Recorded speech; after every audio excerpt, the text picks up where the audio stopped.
继续来看，嘉义有一间日本料理店，头家伫社群平台抛文，讲这期的水费竟然将近2万块。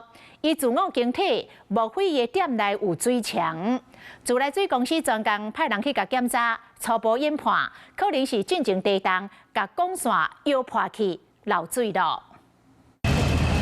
水表内底迄支针一直洗到头家规个人戆车车，因为上新一期的水钱买到19927块。看到这单子，是怎么样一回事？但是嘉义市东区成真路内底这间日本料理店，头家讲看到水钱的时阵，规个人拢硬起。300变19927块。用过每一期平均大概300块，一个直接请到将近2班，加要70杯。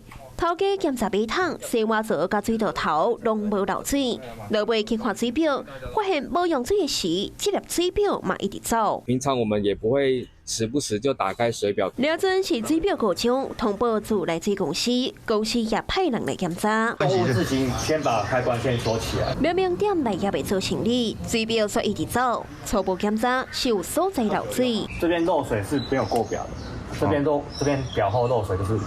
算用户内线。店内管线漏水，头家家己煞无检查到，水公司的药讲，这可能甲卡在地动有关系。过年期间那个地方可能有地震的原因，那所以可能研判是有内线漏水的可能。水公司讲，只要提出漏水的检查甲修理证明，这期的水费对进行减免。啊，那到底是倒位漏水？日本料理店的头家已经有请人要来抓漏，无做生理的时阵，卖先将用水的总开关关掉，较袂漏水漏甲连钱嘛对咧放水流。Hello， 我是张新文。想要抢先掌握最及时的新闻资讯吗？赶快订阅、按赞、开启小铃铛，锁定华视新闻 YouTube 频道。